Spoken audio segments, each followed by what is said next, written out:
आज है मेरे घर रामायण और सारी तैयारियां हो चुकी है और रामायण भी शुरू हो चुका है। सुबह सुबह सभी लोग रामायण में बैठे थे और ये है शालिग्राम महाराज और अभी भी हमारे घर रामायण हो रहा है, इसीलिए वॉइस ओवर में आवाज़ आ रही है। और फिर समय हो गया था आरती का। और ये रामायण के बाद जो भंडारा होता है उसके लिए सब्जियां आई हुई थी, बहुत सारी सब्जियां आई हुई थी, जिसमें सफ़ेद बैगन से लेके नॉर्मल बैगन भी था। और ये है बर्थडे बॉय जिसको मेरी फ्रेंड ने चॉकलेट दिया था। और ये है मेरी भाभी यानी बर्थडे बॉय की मम्मी। फिर मैंने देखा गाजर बड़े हुए थे तो मैंने सोचा चलो गाजर खा ही लेते हैं। और ये है मायरा, बहुत ही क्यूट बच्ची है। जब मैंने आके देखा तो ये अपने घर से आई हुई थी तो मैं सरप्राइज्ड हो गई। और फिर हो गई शाम का समय जहाँ हम सभी लोग आरती करने लगे थे। और यहाँ पे रात में फिर प्रसाद वितरण का काम होने लगा था और यहाँ पे अंशुल आ गया था आरती दिखाने।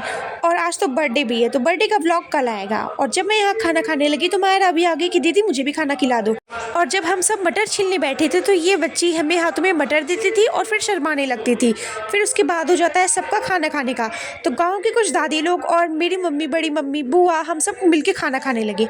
और ये है मेरी सभी बुआ लोग, जिसमें से ये मेरी सबसे बड़ी वाली बुआ है, ये उनसे छोटी, और ये है मायरा। राधे राधे।